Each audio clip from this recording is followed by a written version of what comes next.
हम ये कह सकते हैं कि मध्य प्रदेश के जो मुख्यमंत्री डॉक्टर मोहन यादव जी हैं वो कान मरोड़ना भी जानते हैं और काम निकलवाना भी जानते हैं और पीठ थपथपाना भी जानते हैं।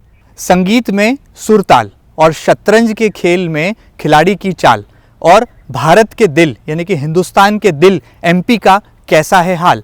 मध्य प्रदेश की मोहन सरकार को हुए हैं 2 साल बेमिसाल। ये पूरी कहानी हमें बताएंगे और मध्य प्रदेश के कैसे हैं सूरत हाल। प्रदेश के सम्मानित मुख्यमंत्री डॉक्टर मोहन यादव जी से आज हम बात करने वाले हैं सीधी और क्रांतिकारी बात। आदरणीय मुख्यमंत्री जी, आपका बहुत बहुत स्वागत है कि आपने व्यस्ततम शेड्यूल में से समय निकाला और आपके दिल की बात हिंदुस्तान के दिल तक पहुंचाने के लिए आप जो हैं हाजिर हैं एमपी न्यूज़ के इस खास सेगमेंट में।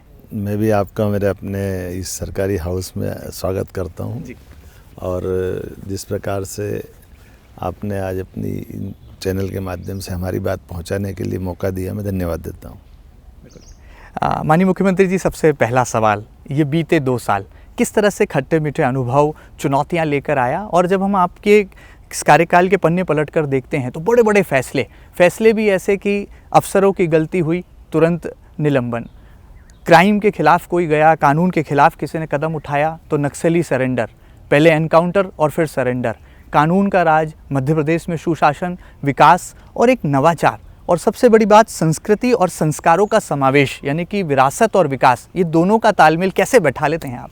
देखिए, बहुत सहजता के साथ होता है। आप ये यहाँ देखेंगे, अच्छी बात है। यशस्वी प्रधानमंत्री श्रीमान नरेंद्र मोदी जी के शासन की इस व्यवस्था को समझने का सबसे बेहतर उदाहरण है। एक तरफ वो सुशासन के लिए नवाचार भी जोड़े जा रहे हैं और लंबित मसलों को तुरंत सुधार के भाव से लेते हुए उन्होंने देश के अंदर एक नया वातावरण खड़ा किया है। तो देश तो राज्यों से बनता है, राज्य को उसको अडॉप्ट करना चाहिए, उसको अपनाना चाहिए।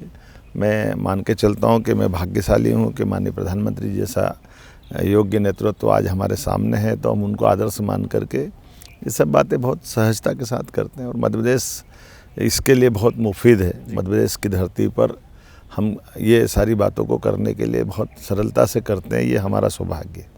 हमने देखा कि मध्य प्रदेश के इतिहास में जब कैबिनेट बैठकें होती थी तो वो राजधानी भोपाल तक सीमित होती थी, लेकिन आप जनता और ज़िले और ख़ासकर ऐसे ऐतिहासिक स्थलों तक अपनी कैबिनेट को ले गए ताकि पूरे मध्य प्रदेश में एक वातावरण निर्मित हो और प्रशासनिक सुदृढ़ता भी आए, मजबूती आए और जनता में एक सकारात्मक संदेश जाए। हमने देखा आप महेश्वर मातोश्री अहिल्या देवी की राजधानी ले गए, इंदौर राजवाड़ा प्राचीन स्थल वहाँ ले आए, अभी हाल ही में खजुराहो में डेस्टिनेशन कैबिनेट हुई है। ये फॉर्मूला आपने कैसे तैयार किया और आपको लगता है इससे कितनी जनता लाभान्वित हो रही है? देखिए, ये हमारी जनता के लिए, जनता के द्वारा, जनता की सरकार से फैसले लेने की जो पद्धति है उसी का हिस्सा है। अगर हम किसी क्षेत्र विशेष के लिए फैसले ले रहे हैं और वो फैसले बजाय भोपाल के अगर वहीं लेंगे तो उसका एक इम्पैक्ट अलग आएगा। उदाहरण के लिए, अगर हमने अहिल्या माता के 300 वर्ष की जयंती मनाने का निर्णय किया और उस अवसर पर वहाँ हमने महेश्वर में कैबिनेट की है, तो मुझे इस बात की प्रसन्नता कि वो जनता ने उसका अप्रिसिएशन भी दिया और माँ अहिल्या का जो विराट व्यक्तित्व था, ये उसी प्रकार से जैसे हमारी गोंडवाना की रानी दुर्गावती का गौरवशाली अतीत 500वीं जयंती हमने जबलपुर और संग्रामपुर में उनकी जन्म शताब्दी के अवसर पर कैबिनेट की है। तो ये उनके प्रति समर्पण भी था और कई सारी विकास की योजनाओं की सौगात वहाँ दी। उसी प्रकार से बुंदेलखंड में बीते दिन किया है। हम देखते हैं कि आप जो भी फैसले लेते हैं वो बड़े कड़क होते हैं, फैसला ऑन द स्पॉट, ये आपका एक पॉलिटिकल स्टाइल हमने देखा। कोई अधिकारी ने गलत किया, जनता के साथ दुर्व्यवहार किया या किसी तरह की शासकीय लापरवाही की तो सीधे निलंबन का आदेश जो है मुख्यमंत्री जी दे देते हैं। कैसे एक कड़क अफसरशाही को जो है आपने कड़क जवाब दिया ताकि जनता के समस्याओं को समाधान मिल सके? सरकार में ये पद्धति हो सकती है व्यवस्था के माध्यम से कि अधिकारी, कर्मचारी, हम राजनेता, चुने हुए राजनेता, लेकिन अंततः हम सब जनता के लिए जवाबदार हैं और जनता के लिए अगर जवाबदार हैं तो जनता के हाथों में ये फैसला जाए कि हम बड़े को बचा रहे हैं और छोटे को कार्रवाई का शिकार बना रहे हैं, तो मैं मानता हूँ ये उचित नहीं है। और प्रधानमंत्री के नेतृत्व में देश में जब सुशासन की बात करेंगे तो बड़ा छोटा ऊंचा नीचा सब बराबर है। जो गलती करेगा उसको निश्चित रूप से दंडित करेंगे, लेकिन ये भी उदाहरण है कि जिनने अच्छा काम किया है हम उसको प्रमोट भी करते हैं, उसकी प्रशंसा भी करते हैं, उनको मौका देते हैं।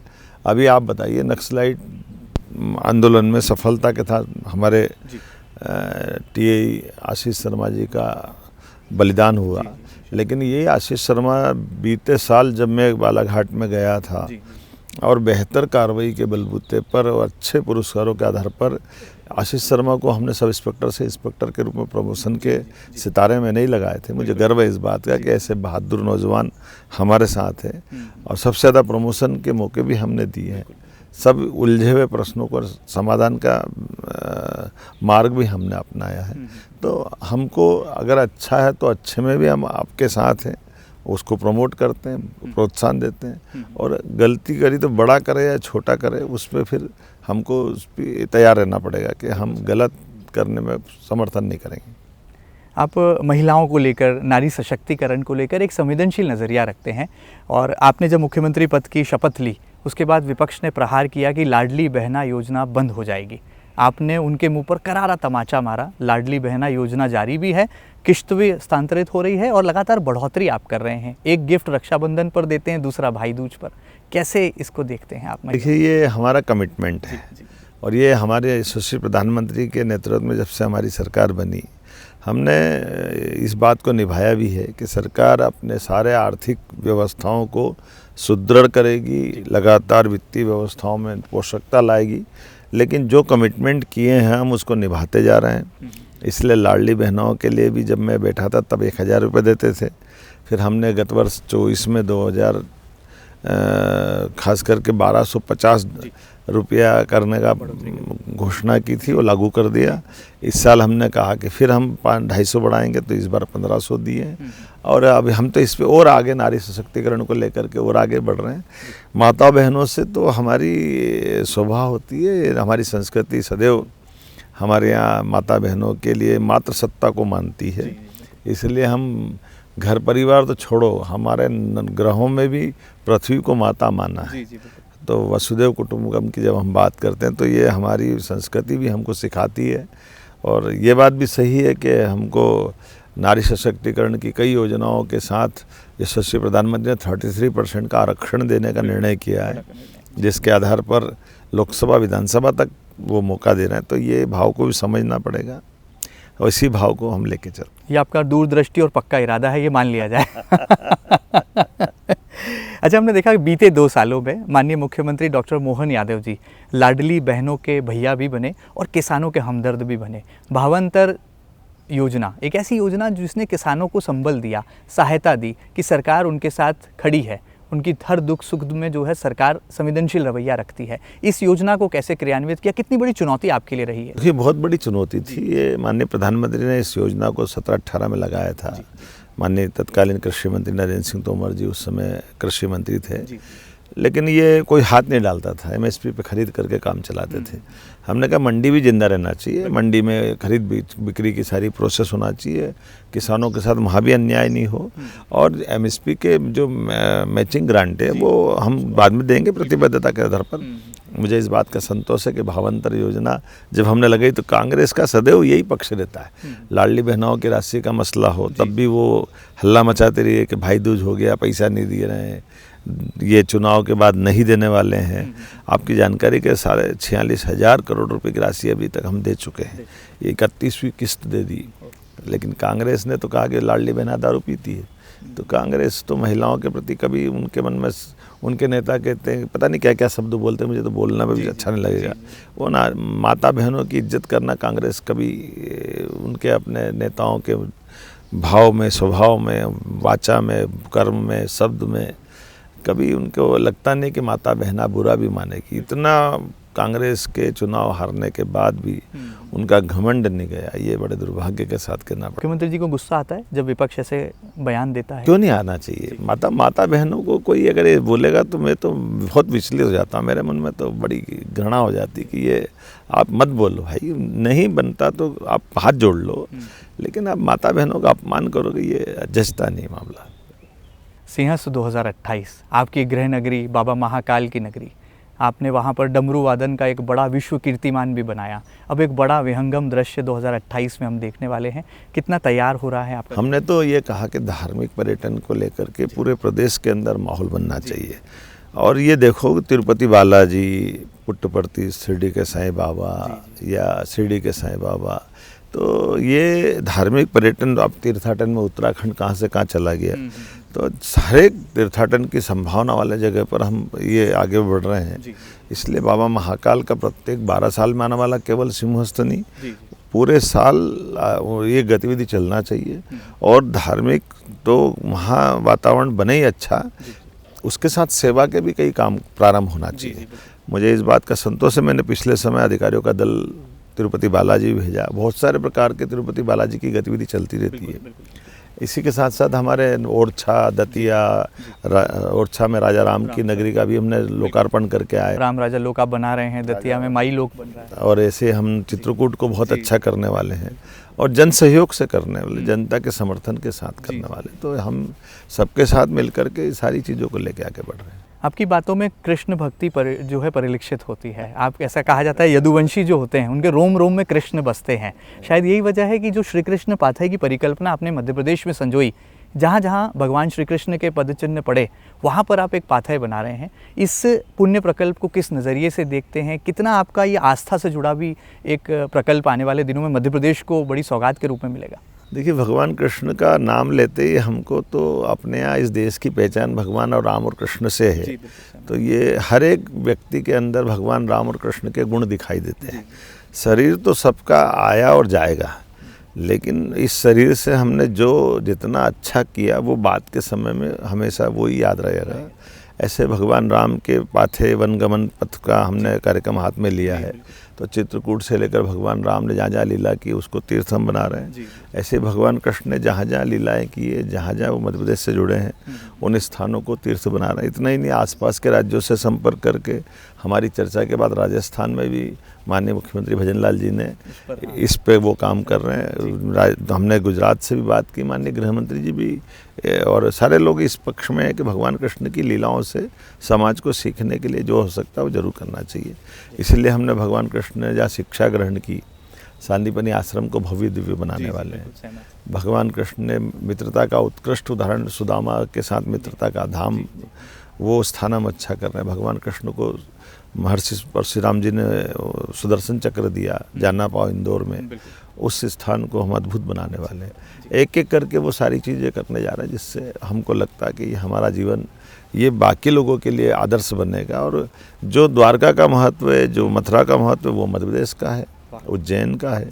तो भगवान कृष्ण की लीला जा जा हुई उसको तो मत अच्छा करनी है। चित्रकूट भी अच्छा करेंगे, उज्जैन भी अच्छा करेंगे, इंदौर भी करेंगे, जाना पाओ करेंगे, चेदी राज्य का हमारी चंदेरी, बिल्कुल वो भी उसी विरासत की नगरी। तो चंदेरी में भी जहाँ लीलाएं हुई, जहाँ जहाँ विद्वान बताएंगे, प्रत्येक स्थान को तीर्थ बनाएंगे। हम ये कह सकते हैं कि भविष्य में जब श्री कृष्ण की भक्ति के लिए भक्त या अनुयायी वृंदावन की तरफ जाते हैं, वो अब जो है मध्य प्रदेश भी आएंगे, और जो रामलला के दर्शन करने अयोध्या जाते हैं वो हमारे हिंदुस्तान के दिल MP भी आएंगे, ये कहा जा सकता है। जरूर जरूर, बिल्कुल बिल्कुल। हमने देखा कि आप रिकॉर्ड बनाते हैं, जो काम करते हैं बड़े कीर्तिमान की तरह करते हैं। मध्य प्रदेश की इकोनॉमी को बढ़ाने के लिए आपने एक बड़ा रिजोल्यूशन लिया। मुझे याद है कि शपथ लेने के बाद इंडस्ट्रियल कॉन्क्लेव, ये कॉन्सेप्ट आप लाए। पहले हम जब इतिहास के पन्नों को पलटते हैं तो हम ग्लोबल इन्वेस्टर समिट का रेड कारपेट देखते थे, लेकिन आपने कहा कि नहीं, ग्लोबल इन्वेस्टर समिट नहीं, हम हमारे क्षेत्र के उद्योगपतियों को, छोटे सूक्ष्म लघु उद्योगों को भी आपने जोड़ा और सरकार से सीधा संवाद स्थापित किया। कैसे इस इंडस्ट्रियल कॉन्क्लेव के फॉर्मूले को देखते हैं? मध्य प्रदेश की आर्थिक व्यवस्था, इकोनॉमी को बहुत मजबूती देने में कारगर साबित। बेसिक चीज़ें हैं, मैं मान के चलता हूँ कि अगर हम जब तक राज्य की इकोनॉमी को सुधारेंगे नहीं, आर्थिक रूप से मजबूत नहीं करेंगे, विकास के सभी पैमानों पर चलना बड़ा कठिन जाएगा। और ये राज्य में सब अनुकूलता है, पानी है, बिजली है, लैंड बैंक पर्याप्त है, बौद्धिक क्षमता बहुत अच्छी है, बाकी भी संसाधन सारे हैं। तो सरकार से इसको प्रमोट करने की आवश्यकता है। जब कृषि का रकबा हमारा बहुत अच्छा हो रहा है, एग्रीकल्चर की ग्रोथ रेट बहुत अच्छी है, तो हमने कहा इसको इंडस्ट्री में लाने की बहुत ज़रूरत है।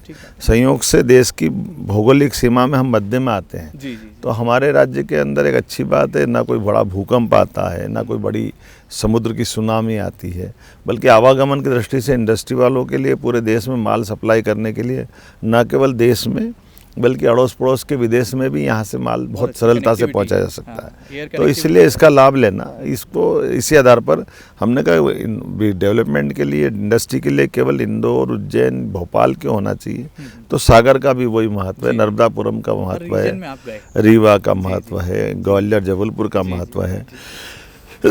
बल्कि अब तो हम प्लान बना रहे हैं कि हर जिले तक हम नीचे जाएंगे और जिले से नीचे हम इंडस्ट्री को विधानसभा के अंदर भी देख रहे हैं कि हर विधानसभाओं के चरणबद्ध रूप से संभाग से नीचे उतारते हुए जिले जिले से और नीचे तक, तो जहाँ जहाँ भी रोजगार के साधन उपलब्ध हैं वहाँ वहाँ इसको और अच्छा खड़ा करें, आज रोजगार को समृद्ध करें, लोगों को काम दिलाएं, ताकि हमारे राज्य की आर्थिक समृद्धि भी आए और बौद्धिक प्रतिभा यहाँ को यहाँ काम मिले, बाहर से भी बुलाकर उनको जोड़ें। बहुत सुंदर। प्रधानमंत्री नरेंद्र मोदी जी की भी जो परिकल्पना है उसको आप मूर्त रूप देने की दिशा में लगातार कदम बढ़ा रहे हैं, रफ्तार पकड़ रहे हैं, कहा जा सकता है। देखिए, जब देश दुनिया के सामने 11वें नंबर से चौथे नंबर पे आ गया, अब तीसरे नंबर तक बढ़ रहा है, तो मध्य प्रदेश भी बहुत तेज़ गति से चल रहा है। आपकी जानकारी के लिए बता दूँ, देश की इंडस्ट्रियल ग्रोथ रेट जितनी है उससे भी कई गुना ज़्यादा तेज़ गति से मध्य प्रदेश की आज की ग्रोथ रेट है। ये हमारे लिए सौभाग्य की बात है।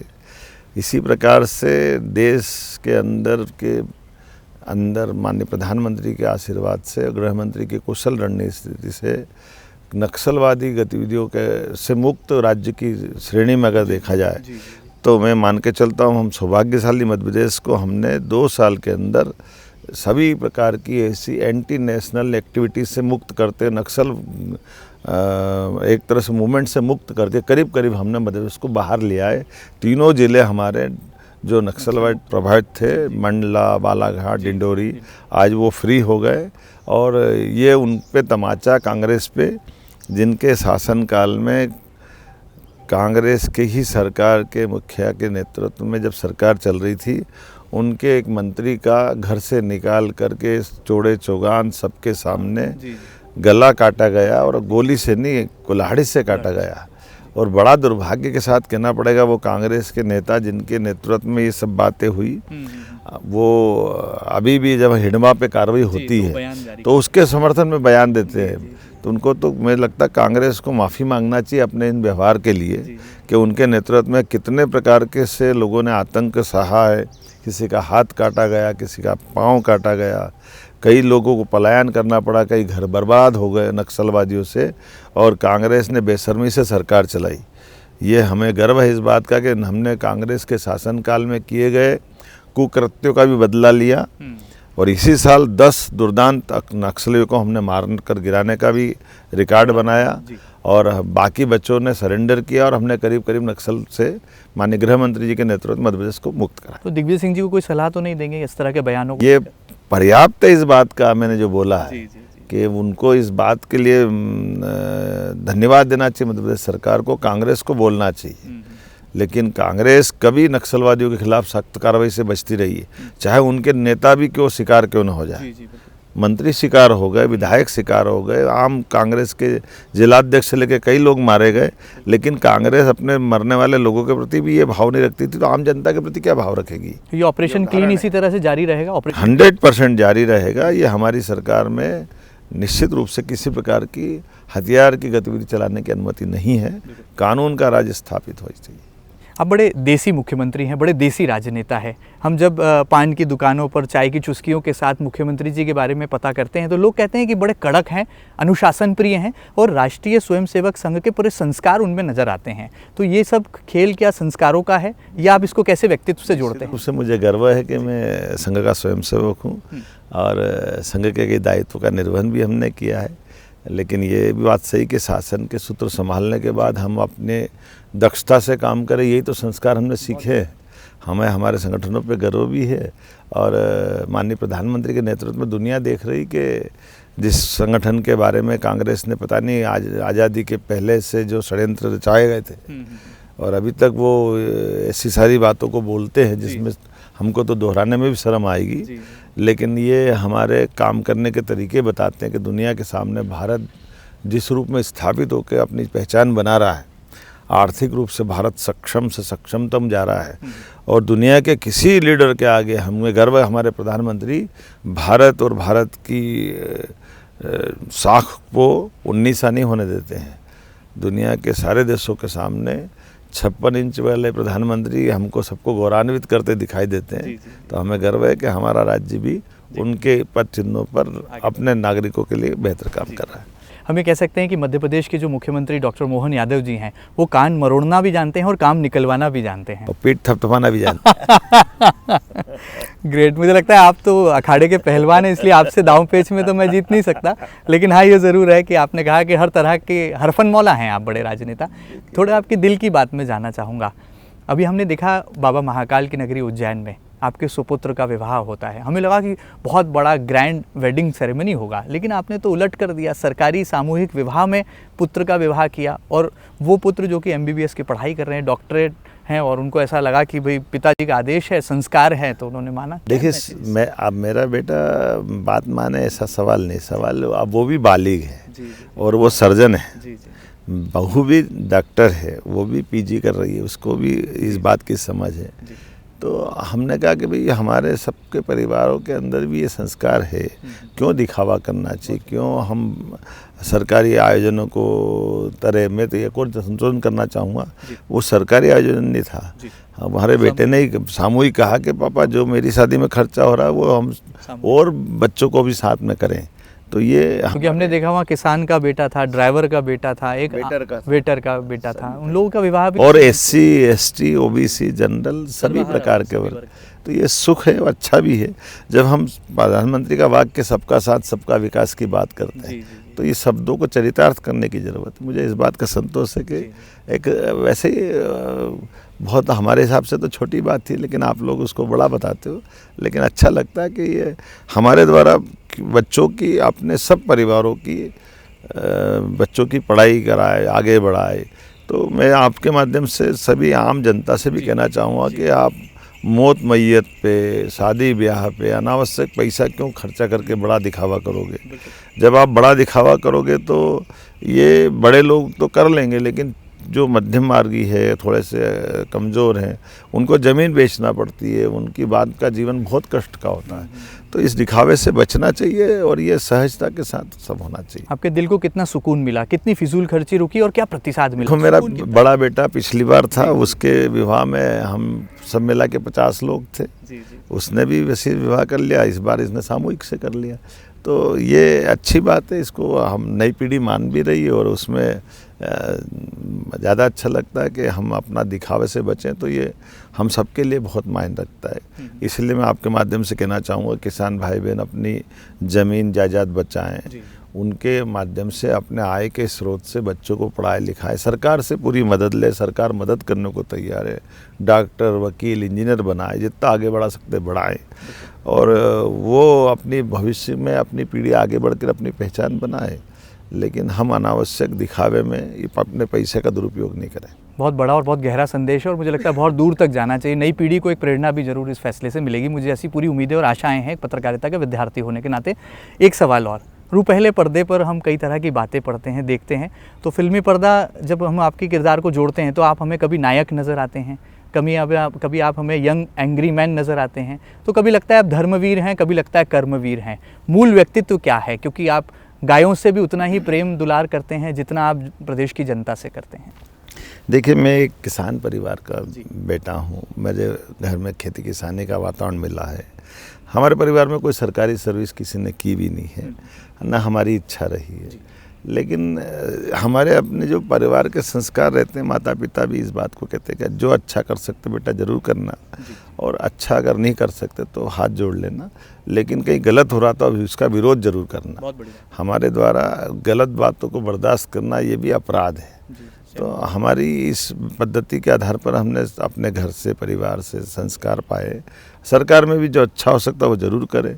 और जैसे हमारे यहाँ तो वेद वाक्य है, बहुजन हिताय बहुजन सुखाय, हम सबके हित की बात करें, सर्वे भवन, हाँ, हर एक सर्व व्यक्ति के लिए। तो मैं मान के चलता हूँ कि उसी से सरकार का मूल मंत्र आता है। जब वसुदेव कुटुंबकम की बात करते हैं तो पूरी वसुधा में हम कुटुंब देखते हैं। तो लेकिन ये सही है कि आज के समय में केवल रोटी कपड़ा मकान इंडस्ट्री की बात नहीं करना चाहिए, नवाचार की बात करना चाहिए, रिसर्च की बात करना चाहिए। हमारी यूथ बहुत बड़ी संख्या में बहुत समर्थ है। इसलिए मैंने कॉलेज में IT पार्क बनाने का भी अभियान चलाया, डीप टेक रिसर्च सेंटर बना रहा है, साइंस सेंटर बना रहे हैं। हम तो ये चाहेंगे कि भविष्य में नवाचार की दृष्टि से, रिसर्च की दृष्टि से सभी प्रकार की अपने कैंपस के अंदर रोजगार भी मिले और R&D का काम भी लगातार चले। हमने देखा कि आप बहुत एडवांसमेंट पर भी फोकस करते हैं। जब आपने पहली बार CM राइज स्कूल का नाम परिवर्तित करके सांदीपनी स्कूल किया तो आपने कहा कि पहले संस्कार हैं, विचार हैं, फिर आगे की शिक्षा पद्धति है। आपने उसमें भी बदलाव किया और नए बच्चों को वैज्ञानिक पद्धति, वैज्ञानिक सोच से जोड़ने के लिए स्टार्टअप्स को भी बहुत मोटिवेशन मध्य प्रदेश की मोहन सरकार दे रही है। कैसे ये फॉर्मूले को बैलेंस के रूप में? देखिए, हमने कहा कि हमारे पैसे अनावश्यक क्यों लगना चाहिए, पैसे का सदुपयोग होना चाहिए। तो हमने मेडिकल कॉलेज खोलने के लिए हमारा हॉस्पिटल उपलब्ध करा दिया। बाकी PPP मॉडल पे जिसको मेडिकल कॉलेज खोलना वो बिल्डिंग बना ले, हॉस्पिटल हम दे देते हैं। मेन खर्चा तो हॉस्पिटल का है। तो डॉक्टर, दवाई, पैरामेडिकल स्टाफ हमारा रहेगा, तुम अपने बच्चे पढ़ाने के लिए तैयारी कर लो। इसी प्रकार से जब हमने हेल्थ डिपार्टमेंट के 2 अलग अलग मिनिस्ट्री थी, उसको एक कर दिया। अनावश्यक खर्चा क्यों होना चाहिए? मेडिकल एजुकेशन अलग, मेडिकल डिपार्टमेंट मंत्रालय अलग, तो एक ही कर दिया। इसी प्रकार से इंडस्ट्री के साथ साथ यूनिवर्सिटियों को भी बहुउद्देशीय विश्वविद्यालय में परिवर्तित किया। इसलिए BSc एग्रीकल्चर करने के लिए भी हमने, और BSc एग्रीकल्चर नहीं, तमाम व्यावसायिक पाठ्यक्रम हमारे सामान्य विश्वविद्यालय में क्यों नहीं चलना चाहिए? और उनको हमारे सामान्य वर्ग के, गरीब वर्ग के, कमज़ोर वर्ग के सब लोगों को पढ़ने का मौका मिलना चाहिए। मुझे पढ़ाई से बहुत शौक है और अच्छा लगता है, और ये मैं लगातार प्रोत्साहन। इसीलिए जब आप हायर एजुकेशन मिनिस्टर थे तो देश में सबसे पहले MP नंबर 1 था नई शिक्षा पॉलिसी को लागू करने के लिए। अभी भी हमारा नवाचार और जिस ढंग से GER है वो देश में बहुत नंबर 1, हम अग्रणी राज्यों में आते हैं। 4 दिन पहले जब शिक्षा मंत्री भारत सरकार आए थे उन्होंने इस बात को माना कि मध्य प्रदेश का शिक्षा, स्कूल शिक्षा, उच्च शिक्षा बहुत तेज गति से प्रगति कर रहा है और ये देश का मॉडल बनेगा। आप बहुत डायनामिक हैं। हमने देखा जो निर्णय लेते हैं वो निडर होकर लेते हैं और उसको अमली जामा भी पहनाते हैं। और इसके उदाहरण हमने देखे। जब BRTS हटाने की बारी आई तो माननीय उच्च न्यायालय का आदेश हुआ और आपने तत्काल निर्देश जारी किया कि इंदौर BRTS मुक्त हो जाए, जैसा भोपाल राजधानी है। कैसे कर पाते हैं? आप कितनी बार मरोगे? बड़ा सवाल। कितनी बार मरोगे? दुर्घटनाओं का जो शिकार हो रहे हैं कितनी बार मरोगे? सहमत आपकी बात से। तो जन्म भी एक बार होता है, मौत भी एक बार होती है। तो इसलिए जब मरना है, मौत आएगी तब आएगी, तो मरने से क्या डरना? तो जान है तो जहान है। तो हमारे द्वारा इन सारी चीज़ों को, अगर निर्णय अच्छा है तो निर्णय को देर करना ये भी अपराध है। तो इसलिए समय पे निर्णय करना, और डर का तो सवाल ही नहीं उठता। परमात्मा की दया है, माँ बाप महाकाल की नगरी वाले, काल उसका क्या करे जो भक्तों महाकाल का। बात है। हमने देखा कि मध्य प्रदेश के मुख्यमंत्री डॉक्टर मोहन यादव जी गीता का बहुत अनुसरण करते हैं। वो एक श्लोक आप मध्य प्रदेश की जनता को भी बताते जाइए जो आप जीवन में हमेशा हर पल एडमायर करते हैं, इंस्पिरेशन के तौर पर लेते हैं। गीता का कौन सा श्लोक है जो MP के CM डॉक्टर मोहन यादव जी को आत्मसात करता है? देखिए, भगवान कृष्ण ने अपने जन्म के साथ जोड़ा, यदा यदा ही धर्मस्य, जिससे उनने बात बताई हम सब के लिए, जिसके लिए माना गया यत पिंडे तत ब्रह्मांडे। तो भगवान ने अपने जन्म से कर्मवाद के आधार पर, भक्तिवाद के आधार पर, ज्ञान योग के आधार पर अपने जीवन के मार्ग अलग अलग बताए, लेकिन इस सब में कर्मवाद को जोड़ा है। तो हम अपने उसके भाव से जो काम करें अच्छे से अच्छा करते जाएं, और हर एक आदमी जो आया वो जाएगा। इसलिए हमारी संस्कृति में कभी भी मृत्यु दिवस नहीं मनाते हैं, हम जयंतियाँ मनाते। भगवान राम की जयंती है, भगवान कृष्ण की जन्माष्टमी है। तो हमारे यहाँ हर एक से एक पर्व से भी सीखने वाली बात है। तो मान के चलता हूँ कि खूब आनंद से अपने हर समय का सदुपयोग करें। वैसे तो मृत्यु कितनी है और जन्म कितने हैं, हर श्वास अपनी मृत्यु और हर श्वास जन्म है। तो इसलिए इसका आनंद लेते जाए, खूब अच्छे से काम करते जाए। आपकी वैदिक घड़ी मुझे अगली सवाल करने की अनुमति तो नहीं देती है, लेकिन एक आखिर में जाते जाते, इंदौर से आपको बहुत प्यार है। इंदौर के आप प्रभारी मंत्री भी हैं। मैं प्रभारी मंत्री नहीं, इंदौर खाली रखा है। इंदौर में एक मुख्यमंत्री पूरे प्रदेश के लिए सभी जिलों में वर्क डिस्ट्रीब्यूशन करता है। तो वर्क डिस्ट्रीब्यूशन में मैंने सभी जिलों का करा, लेकिन इंदौर को खाली रखा। वो आपके दिल के बहुत करीब है ये। हाँ, इंदौर तो हर दौर में सबके करीब रहेगा। तो मैं मान के चलता हूँ कि इंदौर का अपना एक स्वभाव है, इंदौर का अपना डेवलपमेंट है, इंदौर ने अपनी ग्रोथ ली है। इसलिए इंदौर उज्जैन मेट्रोपॉलिटन सिटी हमने बनाई है। लेकिन इंदौर पूरा प्रदेश में इंदौर जैसा बनना चाहिए, इसलिए हम उसको आदर्श भी मान सकते मास्टर प्लान कब तक ला रहे हैं? क्योंकि हैं। जल्दी जल्दी आएगा, चिंता मत करो, तो सब कुछ होने वाला है। जाते जाते बीजेपी के गलियारों में से चर्चा है कि अब आप जो हैं 1 और 1 11 हो गए हैं। है ना? जब से बीजेपी के नए प्रदेश अध्यक्ष हेमंत खंडेलवाल जी बने हैं, तब हम देखा कि 1 और 1 11 नहीं, 111 है। राष्ट्रीय अध्यक्ष, प्रदेश अध्यक्ष और हमारे साथ है माननीय मोदी जी, माननीय गृह मंत्री जी, और हम सब एक साथ है, तो 101 नहीं 111 है। तो ये मंत्रियों को कार्यालय जाने का जो नया फॉर्मूला निकाला है, इसका कितना इम्पैक्ट आप पब्लिक पर देखते हैं? सरकार जनता के लिए भी जवाबदेही है, और हमारी सरकार के साथ हम संगठन को भी प्राधान्यता देते हैं। तो संगठन हो या सरकार, हम सब एक ही हैं। उस भाव के आधार पर ये रचना बनी, इसलिए हमने अपने मंत्रियों से भी कहा है कि हमारे कार्यकर्ताओं के बीच में जाके बैठना चाहिए, आम जनता से भी मिलना चाहिए, जन कल्याणकारी योजनाओं में भाग लेना चाहिए। ये 2 साल कितने बेमिसाल रहे, और विपक्ष को क्या कहेंगे जो लगातार आरोपों की बरसात करता है? ये 2 साल का गिनती आप करिए, हम तो सालों साल की गिनती करें। बहुत अच्छा। चलिए, आखिर में जाते जाते मध्य प्रदेश की जनता के लिए क्या खास पैगाम होगा मध्य प्रदेश के मुख्यमंत्री डॉक्टर मोहन यादव जी? यशस्वी प्रधानमंत्री के नेतृत्व में देश आगे बढ़ रहा है, और उनके आशीर्वाद से हमारी सरकार आप सबके वोट से, सहयोग से बनी है। हम सब मिलकर के मध्य प्रदेश को नंबर 1 का राज्य बनाएंगे। इसी भाव के साथ में अपनी सरकार के काम को जनता के प्रति जवाबदेह बनाने के लिए हम लगातार काम कर रहे हैं। उम्मीद है आपका समर्थन, सहयोग और आशीर्वाद मिलता रहेगा। बहुत धन्यवाद। राजनीतिक रूप से विपक्षियों को भी कुछ पैगाम आप देना चाहेंगे जो लगातार राजनीति करते हैं? देखिए, सकारात्मक आलोचना का हमेशा स्वागत है। लोकतंत्र में विपक्ष भी होना चाहिए, पक्ष भी होना चाहिए, इसलिए मैंने सदन में भी धन्यवाद दिया, और यहाँ भी धन्यवाद दूंगा कि सकारात्मक आलोचना होना चाहिए, लेकिन निहित स्वार्थ के आधार पर केवल बुराई के लिए बुराई करना, गलत के लिए गलत बोलना, ये अच्छा नहीं है। मैं मान के चलता हूँ उनके अच्छे सुझाव आएंगे, भले वो आलोचनात्मक हम लागू करते हैं। एक अंग्रेजी की कहावत है, never under estimate the power of doctor Mohan Yadav. कुछ ऐसी ही उनकी राजनीतिक अंदाज है, कुछ ऐसा ही उनका अलहदा व्यक्तित्व है, जो हमें ये सिखाता है कि राजधानी भोपाल से निकलकर वो प्रदेश के अलग अलग प्रांतों पर जा रहे हैं और कैबिनेट मीटिंग बुला रहे हैं, ताकि जनता से सीधा सरकार का जुड़ाव हो और पब्लिक की समस्याओं को एक समाधान मिल सके। शायद यही वजह है कि जब वैदिक घड़ी को लगाने की बात आती है, तो सबसे पहला फैसला मुख्यमंत्री निवास से एक प्रेरणा के तौर पर निकलता है, और देश में जब कानून के राज की कहानी सुनाने की बात आती है, तो मध्य प्रदेश में नक्सलियों का पहले एनकाउंटर और फिर सरेंडर, उसकी इबारत लिखी जाती है। एमपी न्यूज के इस खास सेगमेंट में फिलहाल इतना ही। कैसा है हिंदुस्तान के दिल, एमपी का हाल, ये हमने जाना खुद मुख्यमंत्री डॉक्टर मोहन यादव जी से। आपकी प्रतिक्रियाओं का रहेगा इंतजार। ताजा तरीन खबरों के लिए लगातार बने रहें आपके अपने news channel MP news TV के साथ। फिलहाल इतना ही, नमस्कार, धन्यवाद मुख्यमंत्री जी। करोड़ों दर्शकों का मिल रहा साथ, एमपी की बात एमपी न्यूज के साथ।